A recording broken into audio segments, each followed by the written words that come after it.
Catherine, how Hi, do you want to, shall we wait? I don't know how we want to do that.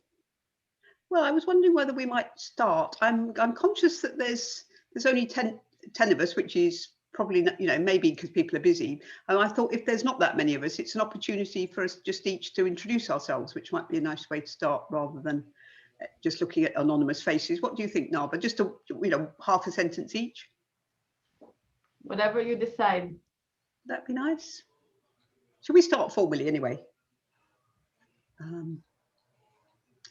Well, welcome everyone. It's great to see you all at this difficult, weird time of year. We're all in various shades of lockdown, I'm sure. I was going to suggest that we each introduce ourselves briefly, but perhaps Cornelius, you might want to kick us all off as the current MD, Dean or Pappy, and you might want to share your news with us. And do you want to say a few words first? Sure, thank you. Well, looking around, I think I know most of the faces here. I am the outgoing managing director of Mind and Life. Some people were afraid that they couldn't get rid of me, but it's not true. You are going to get rid of me. No, I'm just kidding. I mentioned that simply because for those of you who weren't on, I've announced this again in our newsletter that just went out today. But I've been involved with Mind and Life Europe now for 10 years, almost 10 years. And so it's been an enormous privilege for me since we rebooted in Europe in 2011, when I actually joined the board as vice chairman and had that role for quite a few years, and then was treasurer of the board, and then sort of interim director, and then co-director, and then managing director. So I've had a chance to experience Mind and Life from many points of view. And it's been a wonderful experience, and now it's time for a change. And so that'll be an exciting step for Mind and Life Europe next year. We are almost finalized my successor, and that person will be. It's been a long journey to find that person, and I hope we have that person. We're just in the last bits of negotiation, and expect to announce that person very shortly. Who would start in January then, and I'll work with that person for a month or so. At any rate, lovely to see you all here, and let me just take the opportunity not only to thank each of you for being part of this fabulous community for contemplative education, and particularly to Catherine for her curatorship and leadership, but now also to Nava. I'm really looking forward, Nava, to what you're going to share with us later on. So that's a bit longer as an introduction, but forgive me for that. I'll pass the baton back. Thank you, Cornelius. Back to you. That partly introduces the whole thing, and we will miss you. We've got 11 people now. I think it would be nice if each of us just said the weeniest tiny bit about who we are. And I do mean weeny tiny. I'm Catherine Weir, the principal investigator for this, currently sitting in rather gloomy old UK here, about to experience Brexit, finally.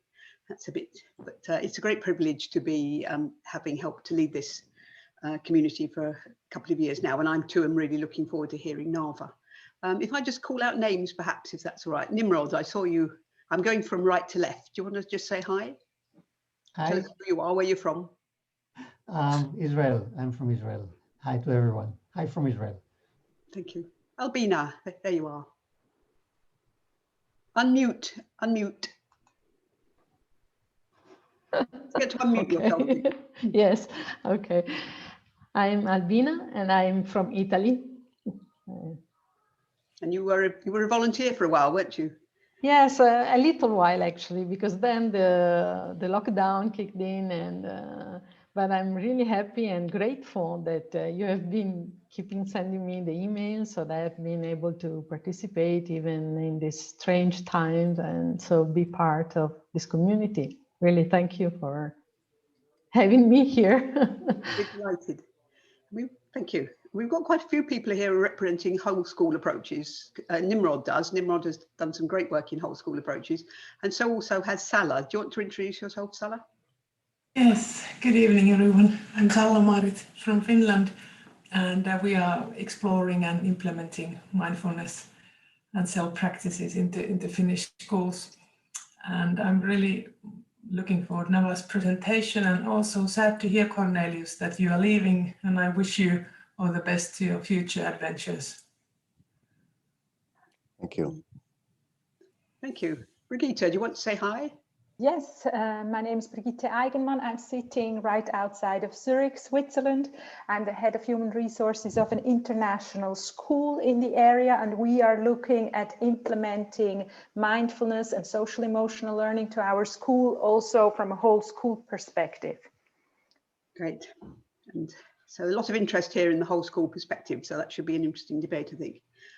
Thank you, Brigitte. Lovely to see you. Noah, Same here. do you want to say hi? Hi, I'm also from Israel, and I work with Nava at the Purple School Program. Oh, what a privilege. Excellent. Thank you. Wolfgang, do you want to say hi? Yes, thank you. Hi, my name is Wolfgang. I am in Graz in Austria. Like Albina, I've also been a volunteer for a part of the year this year, and keep on still returning, of course. And it's also a great privilege to be with you. And look forward to the presentation by Nava. Indeed, we're all excited about this. Nina, I saw Nina here, I think. Nina, do you want to say hi? Hi, hello everyone. I'm Nina. I'm based in Munich, Germany, just before the probably next hard lockdown. And yeah, I'm very much looking forward to the presentation. And in general, as the communications manager at Mindfulness Life Europe, I'm trying my best to support each of you, to support the community and the different initiatives, as well as the newsletter that just went out and the Facebook and social media accounts. So happy to be with you. Thank you. Thank you. And Uta? Still Ute, still living in Rotterdam, the Netherlands. So happy to be here, of course, and happy Hanukkah to all from Israel. So I think we just start right now. Thank you. Looking forward, Nava. Okay, have I got everyone? Have I missed anyone? Shall we just sit for a minute or half a minute together just to get us in the zone? Is that all right with you, Nava?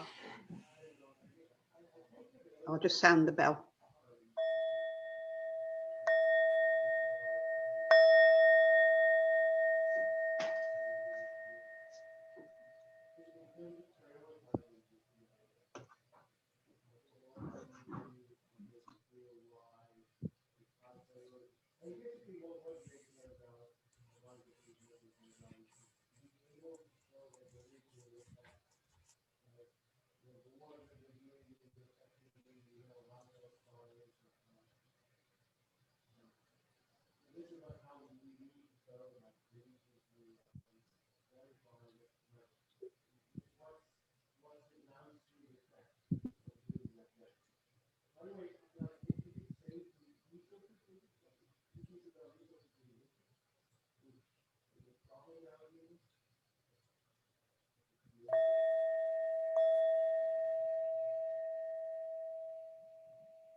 Great, lovely. Okay, in a moment I'm going to hand on over to Nava, who we're very privileged to be hearing from. She's director of the Sagol Center for Brain and Mind in Israel. And I particularly love a little sentence in her biog, which is on the Mind and Life Europe website. She runs the center from a deep belief that neuroscientists are not only capable of, but obligated to make the world a better place. And I think we can all say yay to that at the moment. So I'll let you do the more detailed introduction if that's all right, Nava. I'm going to suggest that we put any questions that occur to us as Nava talks on the chat function. So pop those in. And I know Nava's going to talk for 20 minutes or so, and then, or quarter of an hour, 20 minutes, Nava, and then break at a natural break. And I will field the questions then. But I'll be inviting you to put your own question, but it's just nice for me to see what people are asking about. So to perhaps organize those. Okay, is that everybody all set? Everybody, no one got any questions? Right, I shall mute myself. The world will be glad to know. And over to you, Nava. Okay, thank you, Catherine and Cornelius. I remember meeting at Rotterdam, and I regret that it was so short. But I hope we'll see you in other circles. And thank you for all the things you did until now. my talk is like divided into 3 parts. A part that is a little bit giving the context, because I feel that the context is important here, and then very short details on the program itself, and then more on how we, this like more the strategic thinking about how we see the program as part of a way to think of how we really impact in a larger scale. So I'll stop after the second part, okay?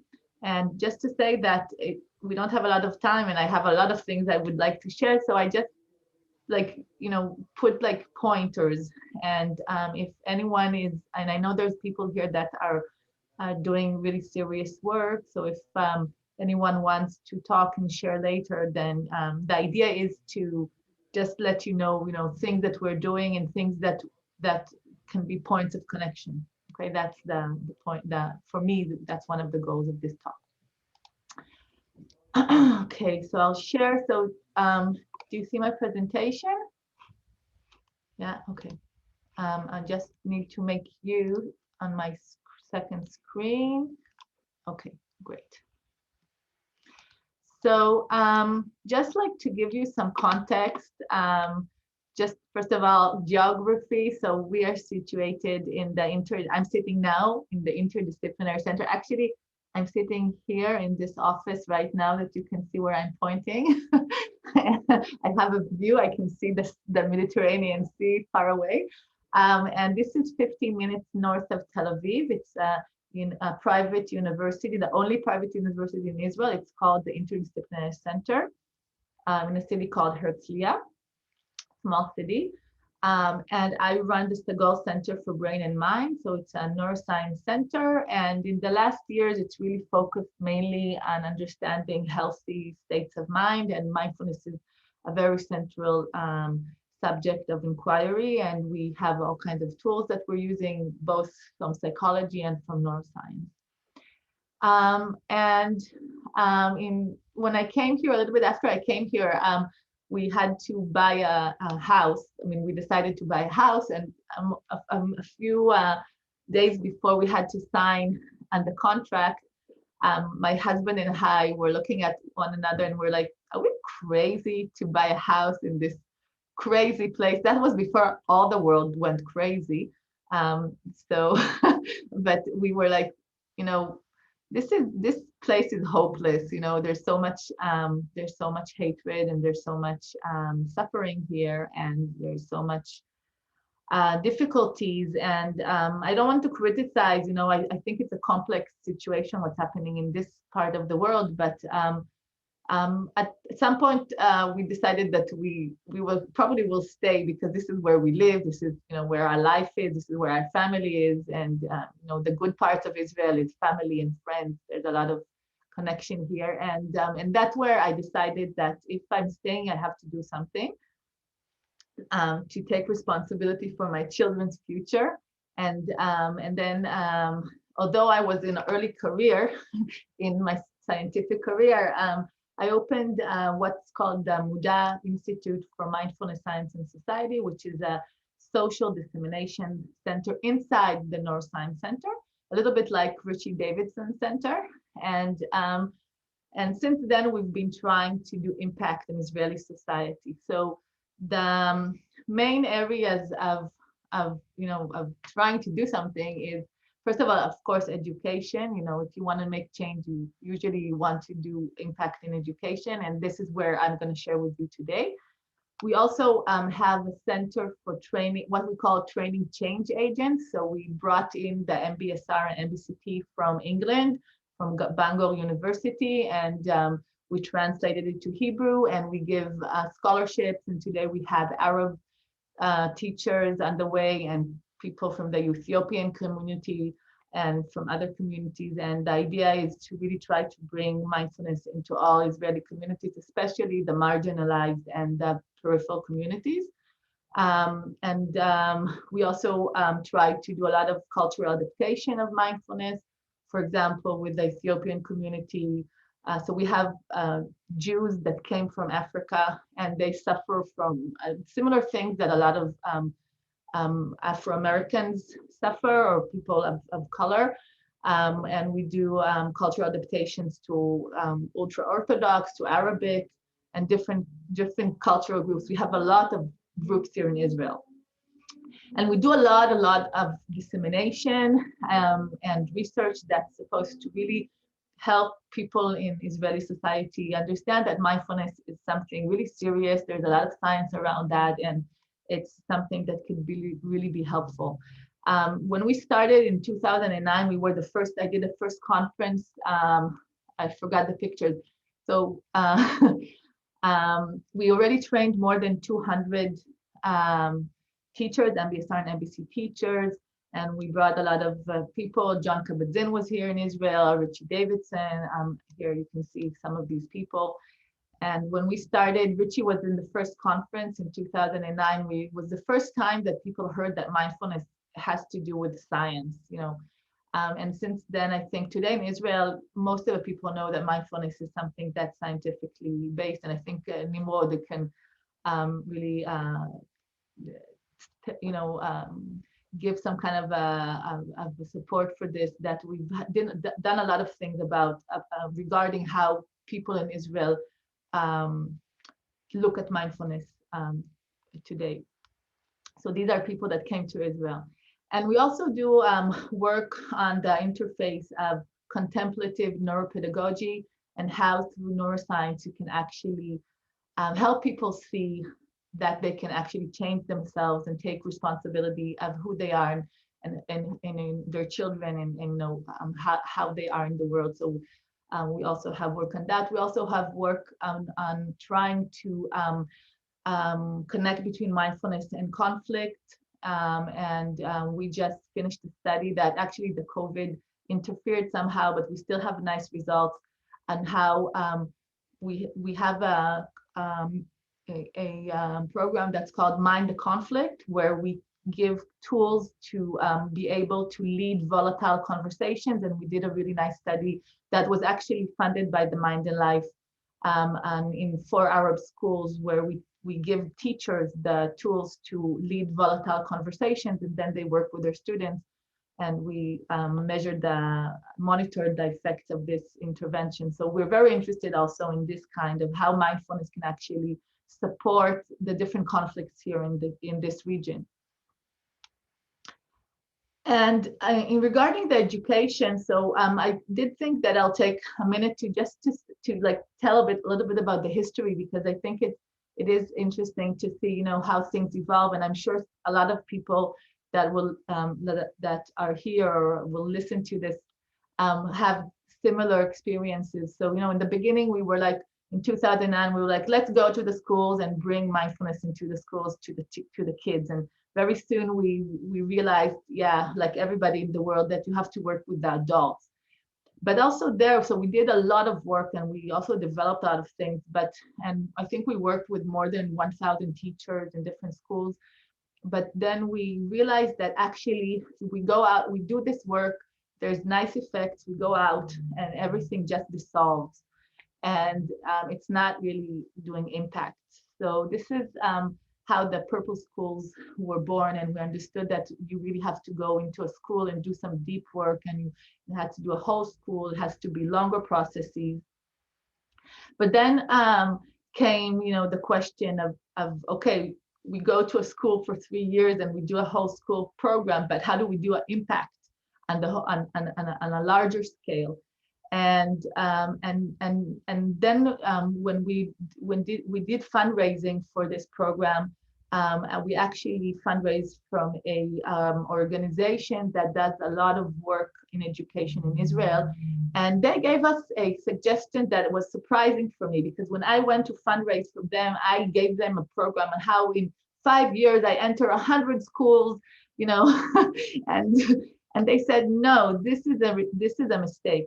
If you want to do impact, you have to go slow, and you have to build capacity to scale, and you have to build capacity to do things that are sustainable, because now you have all the greatest people with you, and you can do the amazing things in a few schools. But the moment you want to go to a lot of schools, you won't be able to sustain the implementation in the level that you're doing right now, and everything will collapse. And we've seen it so many times.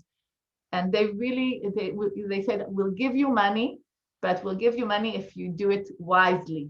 And if you build the capacities, and actually if you teach or you build models that can actually help other organizations also scale, or also work more strategically when they think about one day to be able to scale. Okay, so I'm going to tell you a little bit about the program, because although I think we have a great program and we did a lot of development and curriculum and a lot of things, I also know that there's a lot of other great programs in the world. And of course, we're very inspired by a lot of things that are happening. And I am assuming that, at the end, the programs have a lot of similarities in a lot of points. So, I don't need to give all the small details. But again, I want to say that if people are interested in specific things we're doing, I would really be happy to share. So I'll take a few moments now just to explain, first of all, the theory of action, and then some details about the program. So one of the things that we realized, and it took us a lot of time to realize, that before we go into mindfulness and before we go into social emotional learning, there's one deeper layer that needs to be attended, and it's that the needs of the people in the school need to be fulfilled. And for people to do a journey that is required by mindfulness and social emotional learning, they need to be available. They need to have resources. And if people are not available and they don't have resources, there's nothing to do to even start, right? So one of the things that we give a lot of attention in our program is, first of all, to the fact that people need that their basic needs will be fulfilled and not frustrated. And the needs are there's all kinds of ways to name them, but we take the self-determination theory suggestion, and that's needs of autonomy, competence, and relatedness. So this is like the basics. And then if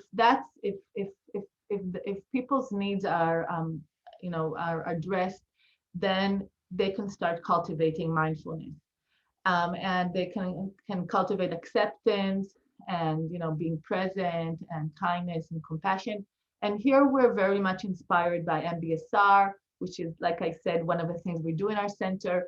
And we also understood that ACT, acceptance commitment therapy, has a lot of ideas that could be very relevant for teachers in school, especially when we know that in terms of practicing, it's not very easy to bring teachers to really go into very deep practice. So you need to really give them all kinds of structures that can help them sustain some kind of a mindfulness practice. And these kind of things are actually, it's like a loop, because mindfulness also supports needs, and there's a lot of literature about that if anyone is interested about the relationship between mindfulness and need support. And then these kind of, with needs are fulfilled and mindfulness can be cultivated, then you can go also to start to talk about values and committed actions. And again, we're very inspired by acceptance commitment therapy, and we really talk about that with the teachers and with the school about what are the values of the school values, and what are and how we can use the mindfulness schools for committed action and orienting the schools towards an ethics of care for the development of the whole child, and also the well-being of all the inhabitants of the school. And the change is that we're talking about change that is multi-level in all the levels of the school, a whole school approach, including the school ethos, the language, the practices. And we don't so much focus on curriculum, a specific STEL or mindfulness curriculum, but our goal is that the pedagogy in the school will become a contemplative pedagogy. So every class, every lesson would have a contemplative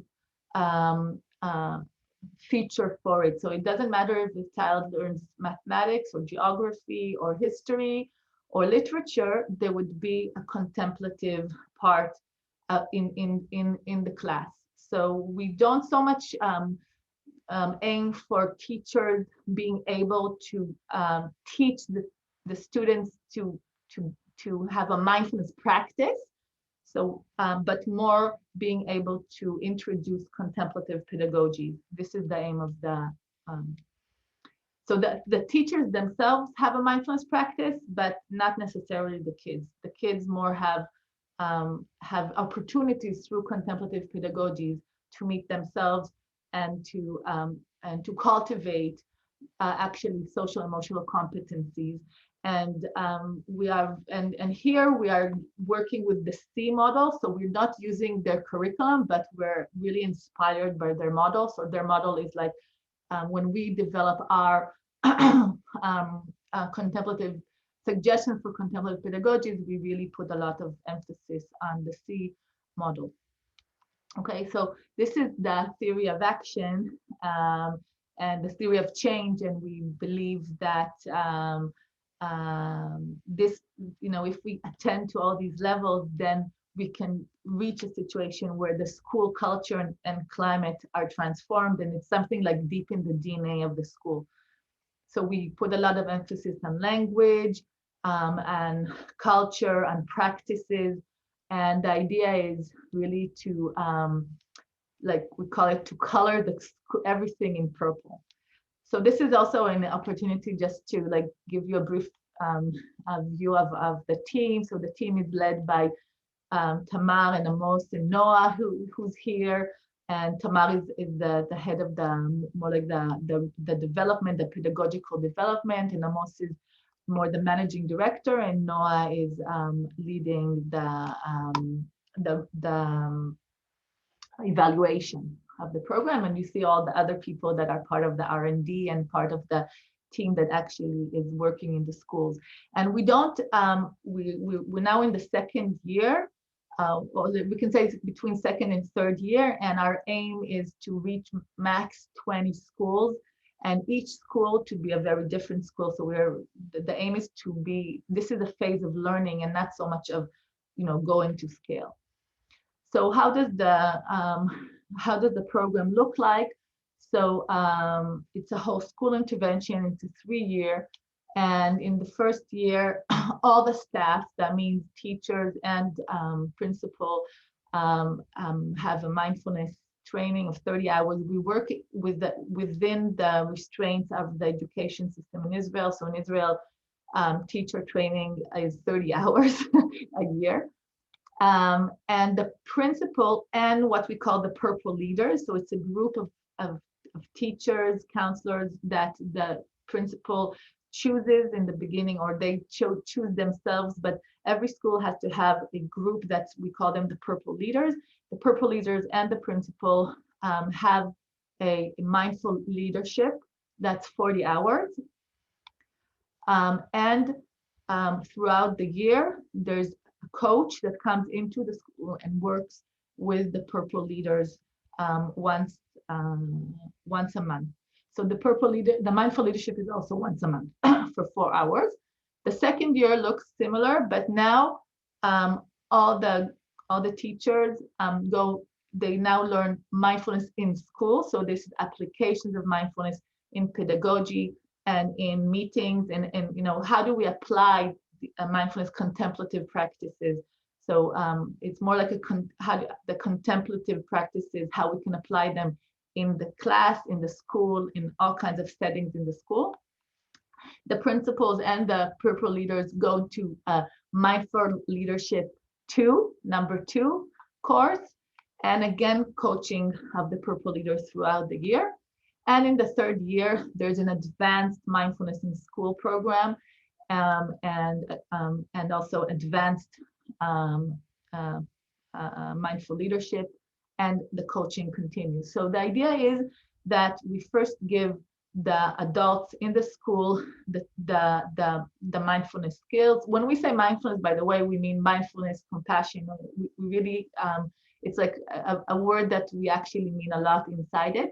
But the adults receive skills, and then they receive they receive training on how to apply these abilities inside the school in different settings, when they work with the kids, when they teach in the pedagogy, when they have pedagogical meetings, when they have staff meetings, everywhere. So they also have we also develop a language, and work with the purple leaders seems to be a very central.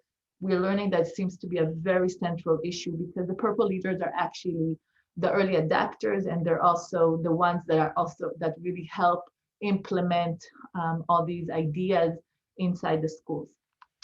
So so I think this is, like I said, the idea is to really slowly color everything in the school in purple. Yeah, so it's the language, it's the culture, it's the practices, it's the pedagogy, it's the way they work with the parents.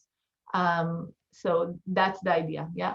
So I think we can stop here for a moment, and like if you have questions before I go to the second part. Okay, I've unmuted myself and I've got a question which I'll just kick off with, but please, if other people just want to ask one, just wave a hand if I can see you all. Something you hinted at, Nava, was really interesting for me, which is you said teachers are very busy and they need the practice to be very accessible. I got the feeling, that they need it to mean something to them immediately. Mm-hmm. Is that what you were saying? Because that's something that's interesting me. How do we make practice, which can seem rather monastic and slow, mean something to busy teachers? Is that something you've got some advice about? We are humble in the first year, and we have low expectations of having them practice at home. So we do the practice inside the training themselves, but we also use a lot of acceptance commitment therapy ideas, which give a lot of motivation for people to try to implement ideas of mindfulness in their daily life. So I think one of the things we really went, I think, through all the possibilities.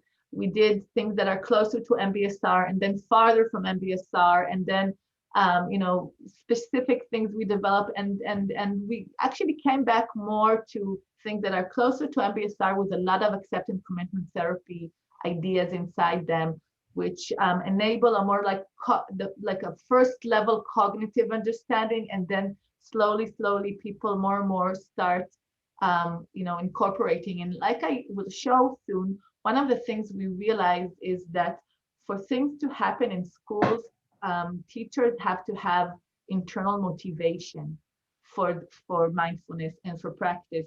So we actually put a lot of emphasis on that, on how do we create internal motivation. And here we are really inspired by the motivational theories that say, if you want internal motivation, you have to be sure that people feel related to the ideas. They have to feel autonomous, that they chose, and they need to feel competent. So we put a lot of emphasis on how we try to let the teachers feel that these needs are actually fulfilled, and through that, hopefully, there will be there's more motivation to be more engaged in all, in practices and other things that are happening in the school. Okay, thank you. And we've got a few clarification questions. Brigitte, you've got a couple of questions. Do you want to put them directly to Nava?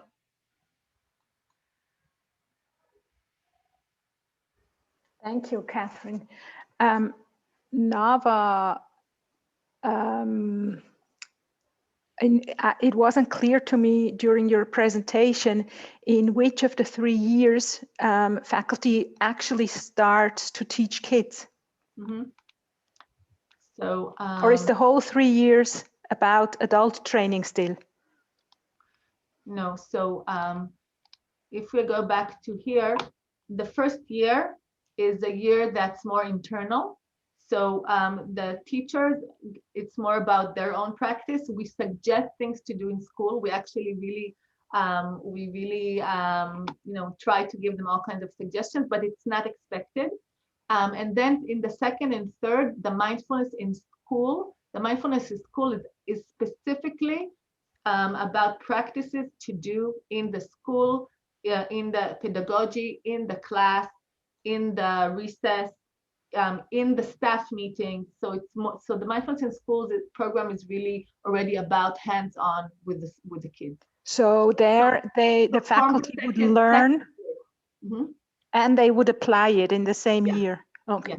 They apply it and they get feedback, and the idea is that they they get supported, and then in the third year, the idea is that we help them become developers, so they can actually not only take our ideas but also start bringing from themselves. So the idea is that when we go out of the school has their own already an ability to actually develop these kind of ideas and not only use a specific curriculum.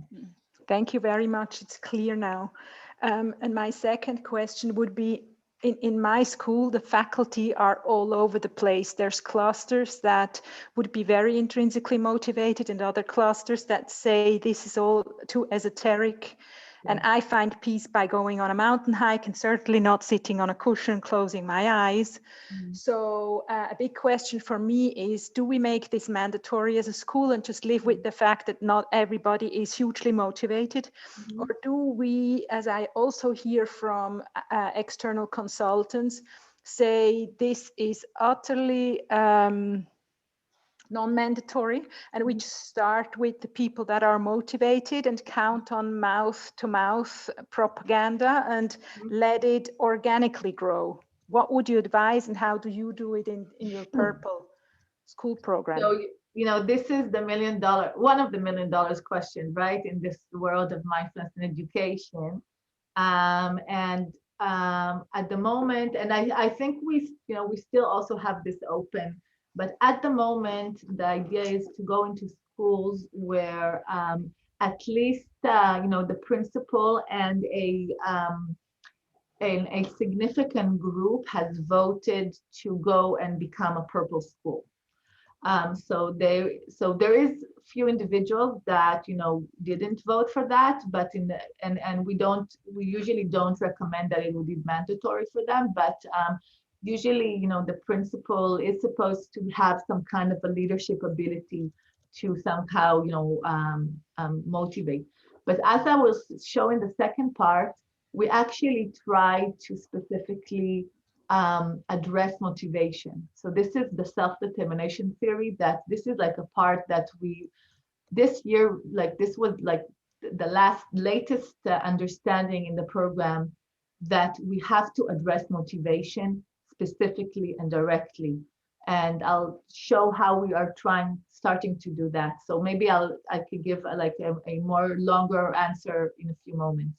Okay, thank you. Nimrod, you had a factual question, I think. Nimrod, we can't hear you. Unmute. No, okay. One question is more technical, relating to the 40 hours and the 30 hours. Is there an overlap in context of people? Are some people getting both? Is one question. And I didn't understand again. in your chart, every year, let's take the first year. You have the purple leaders receiving 40 hours. Yes. You have teachers receiving mindfulness training 30 hours. Is there an overlap? Yeah. The principal and purple leaders have to be in all the mindfulness, in all the mindfulness trainings. So the purple leaders actually have 30 plus 40, and recently we were able, the purple leaders have 30 plus 40, and recently we were able to get accreditation for them. So this is one of the advancements the Ministry of Education actually enables us now to give them for 30 and for 40 hours. So this is an advancement, but in the beginning they did it for volunteer. I mean, they didn't get accreditation for that. And I have a second question, which I didn't type. As you know, as we know, the original Israeli old model that Simi was heavily involved in, she's with you now, was 1 curricular hour a week, ongoing. Yeah. Are you still trying to reach that, So let go of that. No, we let go of that because we don't believe we can make teachers, mindfulness teachers in 30 hours, you know. So, but we do think that they can they can do contemplative pedagogies. So things that are regarded to being able to be present, to be able to stop, to inquire, to look inside, mindful listening, being able to contemplate, you know, about, you know, what does it mean for me? You know, I hear a poem, how do I meet the poem? These kind of things we think that teachers can be doing, but we do give teachers that want the ability to actually lead formal meditative practice for kids. This is one of the possibilities, but we don't expect it, and we also don't expect a curriculum time for that, because as we both know, you and I, in the education system in Israel at the moment, it's not simple to have an hour for that. So the idea is that the kids should have purple, should feel the purple every hour. We say every class is also a I don't know how you call it in English, but in Hebrew we have, you know, the home teacher class. That's like so it's like every class should also be a home class, in terms that the kid should meet herself in every class. Doesn't matter if it's math or geography. So it's more that the idea is that we give a lot of doses of mindfulness for the adults, but the kids should have more contemplative pedagogies and not specifically like formal mindfulness training. Thank you. Okay, now there's one more question from Wolfgang, which I think we'd better make fairly brief because we want to give Nava more time. You've got more to say, I think, Nava. So yeah. Wolfgang, do you want to just pop in your question quickly and then we'll go on? Because we've got an hour and 15 minutes in all, that's all, and we've used sort of 3/4 of an hour so far. All right. Go for it, Wolfgang. Thank you. Very quickly about communication practices. I'm just purely curious whether there is anything in the trainings or in the classrooms in part of your program that there are any kinds of specific communication practices that you could call mindful communication practices, such as counsel, for instance, or something related to inside dialogue, or such as something like counsel, for instance, the way of counsel, or circle-based communication practices where you pass on the talking piece and deep listening, deep sharing, and so on, which I feel, although it's like not, well, anyway, maybe you can say something. Yeah. So in Israel, I don't think you'll see kids passing. But anyway, it's in Israel, we're talking about 36 kids in a class, stuff like that, right? It's a little bit more challenging, but we have the idea in the pedagogies that the teachers learn in the mindfulness in school training. For example, there's a lot of mindful listening. There's a lot of practices where contemplative practices where children share. So they do some sharing, a lot of sharing and mindful listening. So they share about their experiences, and there's mindful listening. And in addition, we also, this is something that we're still thinking how to incorporate, but like I said, we have all this module about how to lead discussion, how to be in a discussion which is a controversial. So how can I be in controversial discussion? So we have that. So at the moment, this is something we're developing in the side and researching on the side, but the idea that at some point it will go into the mindful in the purple schools as also part of the practices. It's just something that we're still developing and researching. That's the grant I told you from the Mind and Life, that we have this program where we give teachers the skills to be able to teach kids how to lead controversial discussions and with mindfulness tools, not only mindfulness tools and nonviolent communication tools and stuff like that. Great, thank you. And also, in Israel, there's already a lot of things happening. For example, there's circles of communication and stuff like that. So we teach the school how to color it in purple. Okay, so things that are already happening, like all kinds of social emotional things that, are coming from the educational system, but usually they're not implemented very nicely. So we take them and we help them color that in purple. So we don't change or move things away. The idea is that we're coloring the school in purple. The school could be Arabic school, it could be religious school, it could be, there could be different schools, but we give the color to everything in purple. So that's the contemplative. So that's why it's not like we're bringing a curriculum. We're helping everything become just more contemplative. Great. Now, Nava, we've got half an hour left, which is great. So yeah, I don't need. I think I'll be finished before. I mean, I don't have a lot of slides left. Well, I'll leave it to you to how you manage the time. I just wanted to flag that up for you. So do you want to go on with your content and then give us a bit more time for Q&A?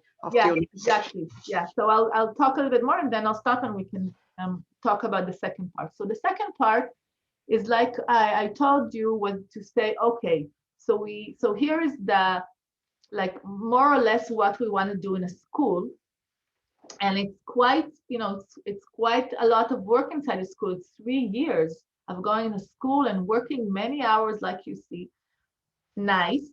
But, if at the end we can do it in 10 schools or in 15 schools, from my point of view, yeah, as someone that's spending her time instead on writing I also try to write my grants, but, instead of doing other things, it's, this is not, I'm not a education person. I'm from this, this is like a social activity that I'm trying to do. So, for me, it's interesting to understand, how do we scale this thing?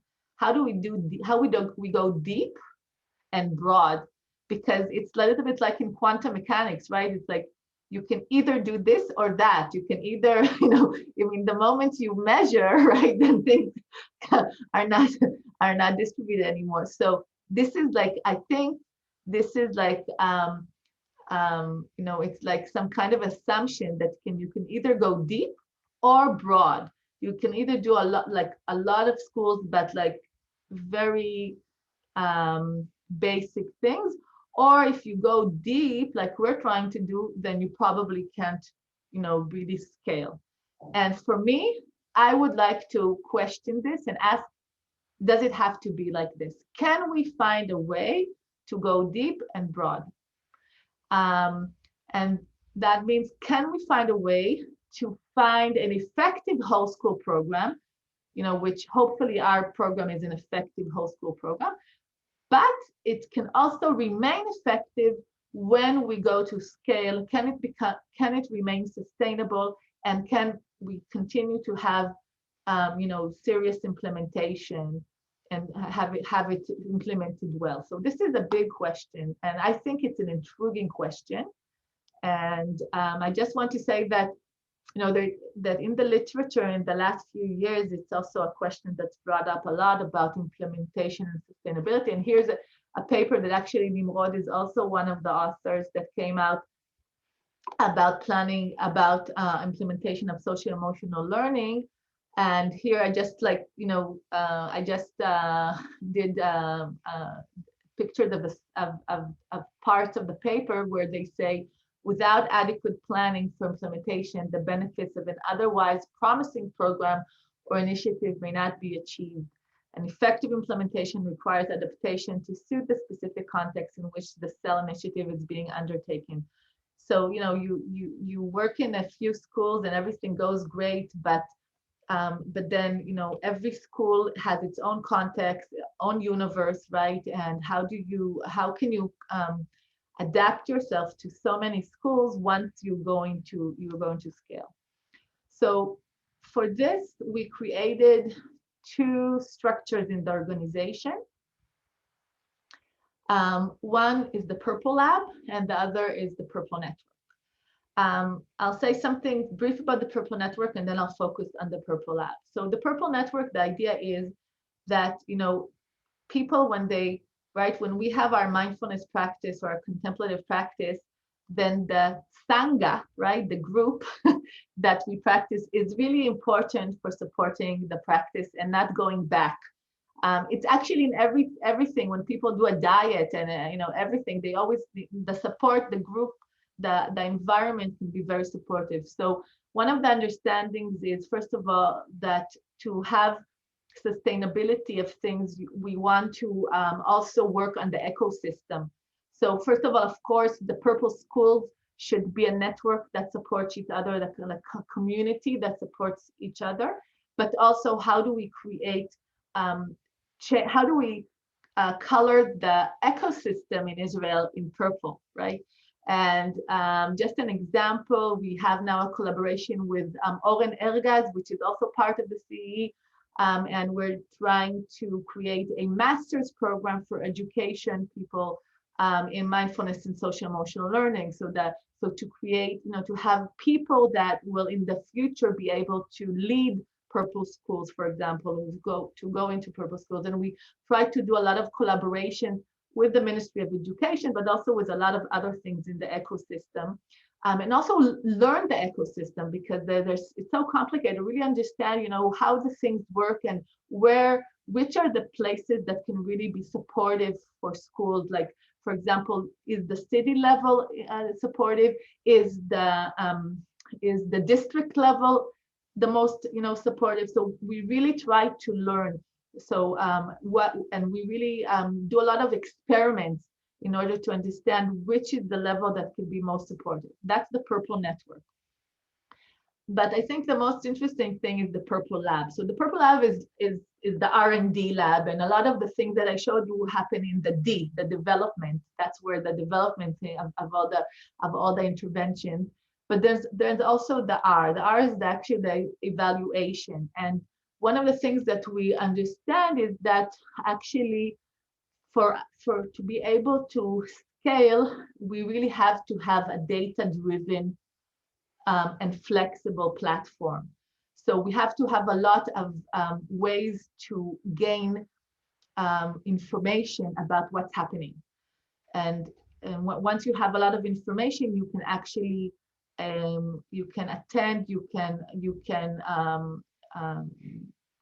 respond to things that are happening, and address various school contexts. So the Purple Lab is actually developing a lot of tools to be able, first of all, to be able to map the school context, to be able to understand, what are the weaknesses, what are the strengths, what is the relationship in schools, what are the places, the hot spots in the schools, what are the conditions, and be able to track them and respond to them. So, that's one of the things. And the second thing is really have ability to implement continuous improvement cycles that can support the successful implementation. So going back to Brigitte's question, for example, in the beginning, one of the things that we all deal with is motivation, and the question of motivation. And until now, what we always did, we went into a school, we gave the best we can, and we hoped that most of the people will be motivated. What we're trying to do is to actually use continuous improvement cycles where we probe the interventions every 2 weeks, something like that, and actually check what is the situation of the teachers in terms of things that are supposed to be underneath motivation, which according to self-determination theory would be how much they feel connected, related in the program, how much they feel competent, and how much they feel autonomous. And then we try to address this. And so the idea is to really try to keep most of the participants in a feeling that these needs are fulfilled, that they feel autonomous, they understand why they're doing things, they feel that it's actually something that they can choose to do, that they feel competent to do what they're asked to do, and they feel connected and related to the group and what's happening. And just to give you an example, we're doing, this is like something new, and we had a group that we gave the group this questionnaire, and it came back that some of the people actually don't feel connected. And one of the reasons was that there was teachers that were more senior and were more time in the program, and new teachers that came in and they didn't really understand what's happening. So the instructor said in the next lesson, she said, you know what, we're going to have pairs of people. And she did, I don't remember, no, I don't remember how she called them. She had this game, it was like a game. She called them. She calls it a buddy system. Yeah, it's like a buddy system. So the more senior were paired to the more, and it really changed the whole dynamics. Okay, so she could do that because she had data from us telling her that people, and you know, she's a great instructor. She's one of our great instructors, but sometimes you don't know, right? So you do the best you can, and then you discover that some of the people really enjoyed and some of the people were not connected or not motivated. In another group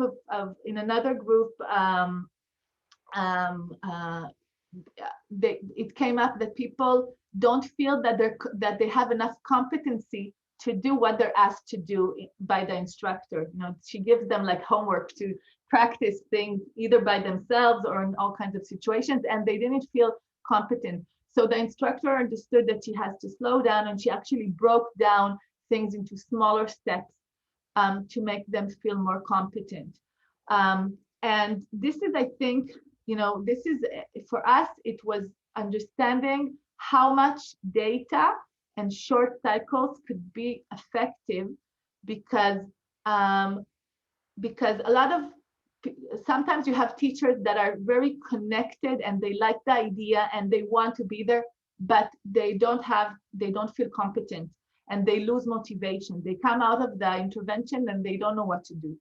And when you have the information online and you can actually respond to that on time, then there's greater chances that you finish the intervention and you have much more people on board with you for the next stage.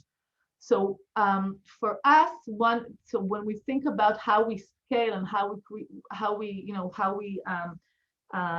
take care of implementation and sustainability, we understand we have to build a lot of abilities inside our organization to have different kinds of cycles in different kinds of stages that will actually help us understand, you know, how much people are on board and what we need to keep them on board.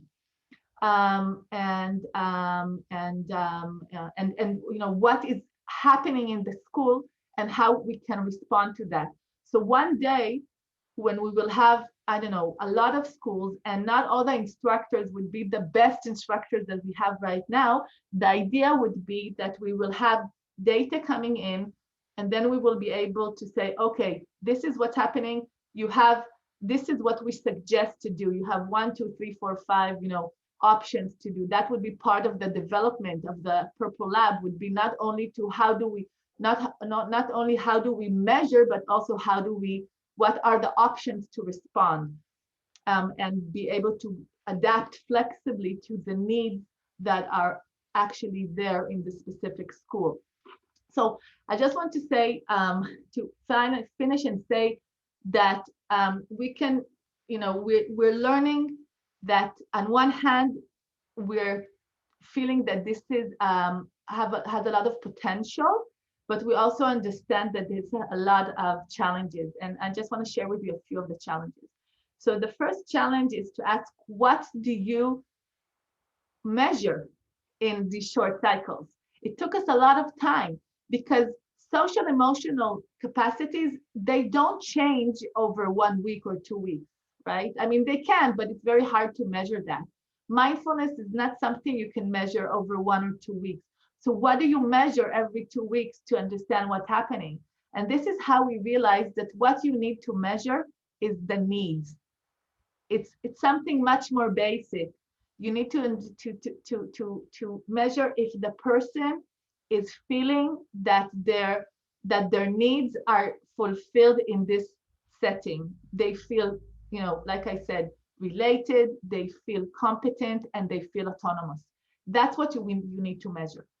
I mean, that's what we think, because I mean, I would be happy to hear from other people what you think you can measure in every 2 weeks to be able to really, know what's happening from moment to moment inside an intervention of 30 hours. Of course, there's a lot of other things you can, like in the more advanced interventions, we put a lot of emphasis on competence, and actually, we also have peer evaluations and all. But the idea is that so that's a big question. What do you measure this, and in what frequency do you measure? This is a very big question. The second big question is that we discovered is that a lot of mindfulness people, the greatest people that you have on your team, don't like the word data. They don't like the word evaluation. And when you bring in evaluation, the first thing they do is contract. So there's a lot of work as an organization to bring in a culture of evaluation that understands that evaluation is actually mindfulness, right? When we sit and close our eyes and do mindfulness, we're actually doing an evaluation, but it's not the regular evaluation that says, are you good or bad? It's the evaluation that says, what is the situation right now? And what can I do to make it more beneficial, right? This is mindfulness practice. And it took us time. And happily, we found that a lot of the instructors that really didn't like this idea of evaluation, of us, asking the participants about their needs, they came back and they said, wow, it really helped me. Suddenly, I was able to see things that I couldn't see before. But it takes time, and we can say, and we can offer suggestions here. You need to really do some kind of a process with the team to be able to bring in evaluation. And I'll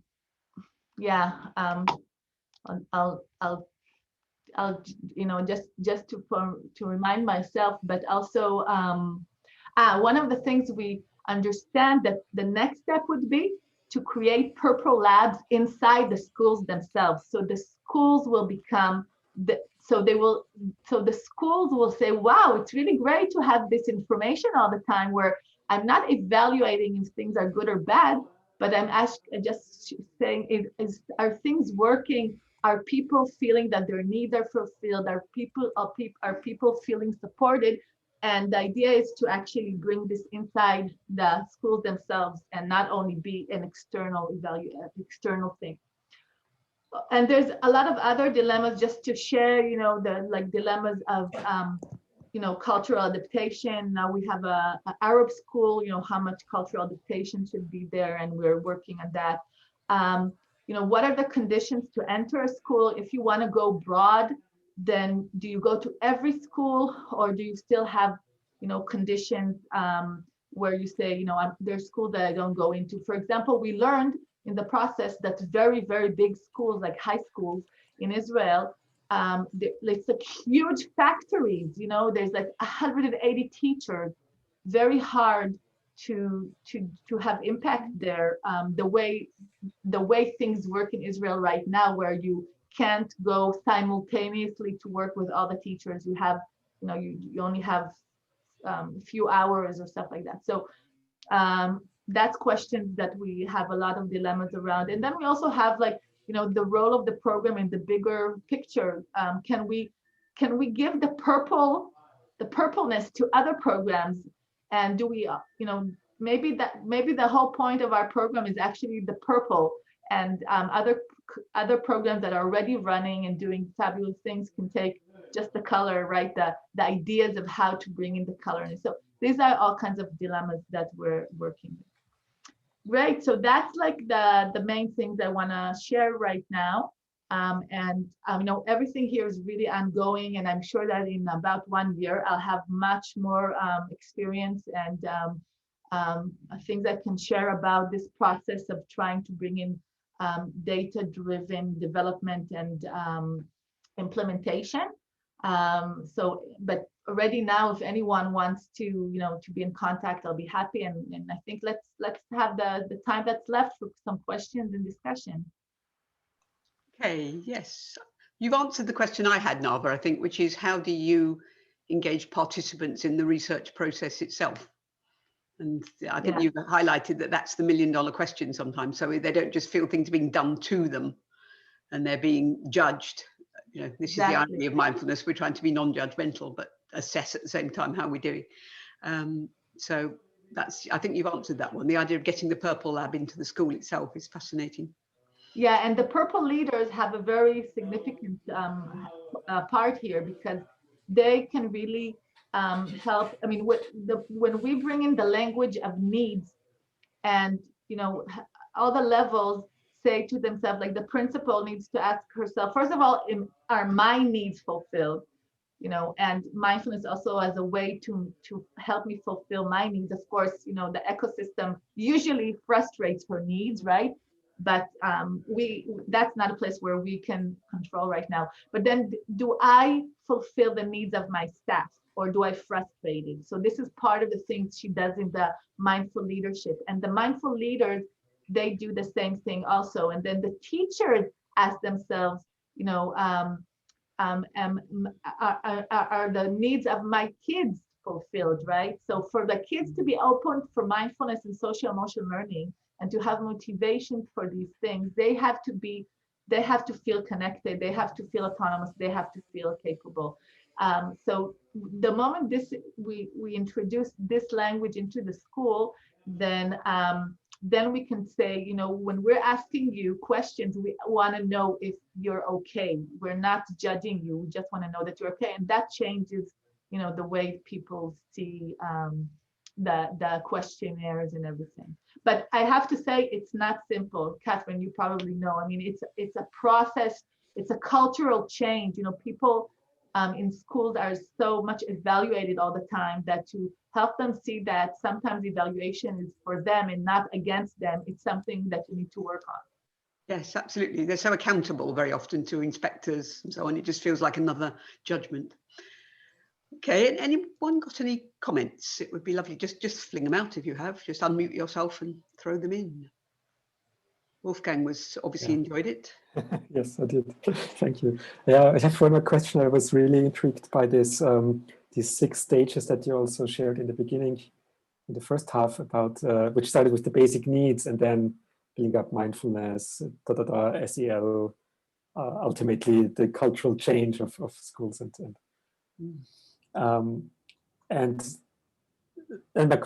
it seems apparent to me that it's like every stage is only effective to the extent that it helps fulfill these basic needs, or increasingly helps doing so. But is this really generally, would you agree, or is this generally true? Or might it be that at some point you maybe have to go through a kind of valley where it seems like you're making backward progress? Or is it always like, it should always kind of go up? Yeah, this is a huge question, Wolfgang, because as we know, somewhere in lesson 3 or 4, right, out of 8 or 9, so usually participants in a mindfulness class usually have some kind of valley, right? And then when they come out of the valley, then that's where they have the aha, right? That's where and I think that also addressing that, right, as saying, there is a stage. I mean, this is okay that now you feel confused. This is part of the process. This is a question we really asked ourselves about that, and this is also why we thought that maybe we need to, when do you probe? When do you probe that? So if you know that from your experience that usually there's a valley somewhere, then maybe you can probe after that valley and say, that's where I mean, at this point, I do expect people to be coming out of this valley and having some kind of a deep insight and more connected. And if they're not, or some of them are not, that's where I want to do something to have everybody on board, because that's where also you lose part of your group, right? So that's where the early adapters really do a jump forward, but the ones that are left behind, usually you lose them. And the idea is really to find a way where you're moving everybody forward, knowing that, you know, this valley is a place where you really have to be sensitive to how people are coming out. But again, this is a work in progress, but I think it's a very important point what you said, and we had a big discussion about that, because some of the instructors said, I know that in lesson 3, that's where I would people would say, I don't feel competent enough, or I'm lost. And it's okay. I want them to be lost there, because after that they will have understanding. And we had a lot of discussion about, you know, and then we said maybe we need to do the probing, you know, a lesson after that. But work in progress. We're still learning how to do it. I think, by the way, that if more groups would have been doing these things, this is something we can learn from each other, because there is some kind of a dynamics in you know, mindfulness practices, right? And it would be really interesting to understand this. From the point of view of self-determination theory, so if people here are doing some research, they know the MAS questionnaire, the MAAS questionnaire. It was actually developed by one of the people, Ryan, which is one of the developers of the self-determination theory. So the theory is really related to mindfulness. And the idea is that basic needs support mindfulness, but mindfulness supports basic needs. It's like a circle. But I agree with you. Very, very good question. Very good point. Okay, I'm going to gently draw things to an end here, because I think we said an hour and 15, and it's always good to finish on time. And I want to do 2 things. One is to thank Nava enormously for what I knew was going to be a fascinating presentation, and it's so rich, and there's so much that more we'd like to know. So thank you, and we look forward to hearing from you in a year's time when you've cracked some of your challenges. But really interesting for me, because we're developing similar work in the UK, and the parallels are enormous. So thank you. And I'd just like as well just to give Cornelius a moment, because this might be the last time we see him as a CCE. I don't know if Cornelius, you want to say anything, or I think we'd certainly like to thank you. I don't know whether he's frozen. I don't know. Can I say something until he is unmuted? Yeah, I put it in the comments, but I want to Nava to absolutely hear it. Maybe she didn't see it, that your presentation really helps me a lot. Yeah. Thank you so much, Nava. Thank you. And I think maybe others, maybe Salah wants to say something as a final, and if you like to proceed, I can stay a little bit longer on. I don't know. I know that Salah is also stay a little bit longer, yeah. So just offering that. And my personal point, Nava, thank you for pointing out there is a need, and mindful of that also the leadership in there is so important. I think it's very good to practice what will be preached, or what it is so important. I think everything. So it's not only in schools, it's in the whole society. Thank you for it. But now maybe someone else wants to say something. Yeah, well, we started by each of us saying something. So if people just want to pop some thoughts in. Back. You're back. Sorry. Really? I'm back. Yeah, I think that's a line I learned from Arnold Schwarzenegger. Didn't he say that? Yeah. Anyway. But he said, I will be back. But maybe you come back as a managing director. I don't know, whenever. So just be careful. But I see my internet is unstable. So give me a heads up if I freeze. I'll keep it really short. First of all, Nava, thank you. It's fascinating, and good luck with the continuing development of your work. Great to have projects like these around. I think, I'm not going away that quickly, because I'm going to work in the new MD in January. So I'll be around and coaching, and, and possibly even into February. So I'm not going to completely drop off the face of the planet. I think, what I want to say, and this is more personally, is, for me, the work that you're all doing and that we're trying to do together in the CCE is one of the main priorities for Mind and Life Europe. It's one of the main focus areas for our so-called hub activity. And, you know, when you look at the world around us and all the big problems, you know, of course, it's completely overwhelming. And if we break it down a little bit, I think, at least the way I see things is the work that we're trying to do in developing a more holistic view of education, a deeper understanding of the individual, an education that is fostering empathy and compassion and kindness. This on a long-term basis is really kind of what society really needs. You know, it's not going to be the politicians or the bankers or I don't know whom we're going to solve the problems. If anything, that'll be worse.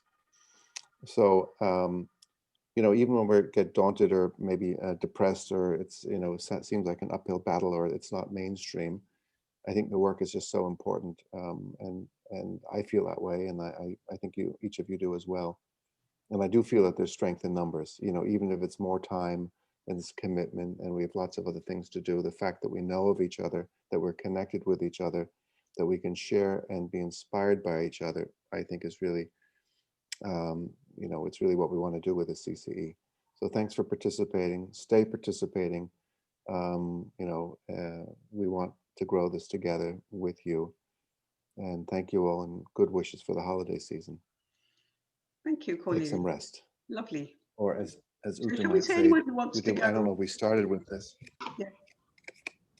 I wanted to pull out this card. We have these value cards. This is for the holiday season. It's the take care card. Right. Yeah. Catherine, you have the last word. Yes, I so often do, I'm afraid. Thank you. No, just to thank you, Cornelius, for those words. It's very cheering to feel that Mind and Life Europe appreciates the community that we've built here. And I would also like to say thank Ute and Nina, who do so much wonderful background work of keeping this going. And, you know, it's without them, we would all fall apart. So I think that's lovely. And I guess to wish everybody a rather early but a peaceful break over the winter solstice, Christmas, whatever you celebrate with you and yours, in whatever numbers you're allowed to gather. Let's try and make it a peaceful and happy time. And here's to a better 2021. Thank you very much, Catherine. Thank Thank you for everything you're doing. Thank you. Thank you. Yes, thank you. All the best. Till next year. Till next year. Okay. Thank you. Just double checking. Bye. Yeah. Sala, you still want to have a question or something? It seems like you want to exchange. I wanted to thank you, Nava, for the wonderful, wonderful presentation. And it's so many questions and thoughts arise. It really resonated with me. I need to structure a little bit my mind, but I would really like to write to you and continue that discussion. It's wonderful work what you do. Really, I admire your work and the Purple Project, and good luck with it. So here I'm writing my email, and you're like really welcome to write, and we'll be really happy to share and give more information. You know, I mean, we're on the path. It's not like we reached the holy grail, but I think we learned we did so many mistakes also, that we can also, you know, share, you know, the understandings of what not to do or what probably to do. Thank you. And now, if I may, when I send out the recordings to the rest of the group, I hope it's okay that I say Nava is waiting for your input or questions, and I just add your email address also. Yeah, and I'll send you the presentation also. Ah, perfect. Yeah. Thank you. And perhaps also you can capture the book that Nimrod suggested. Would be helpful. That's really lovely. Good. I will add also the chat. So. Oh, smashing. Yeah. Thank you. Yeah. It's always on the Dropbox. And, Okay. Okay. So thank you all for coming and giving your input, and hope to be in contact and collaborate. Take care. Yes, very much looking forward to it. Thank you, Nava. Bye. Happy holiday. Happy Hanukkah. Enjoy. Thank you, everybody. Thank you. Bye. Bye. Thank you, Nava. Bye. I will Bye. close the meeting for all. So thank you.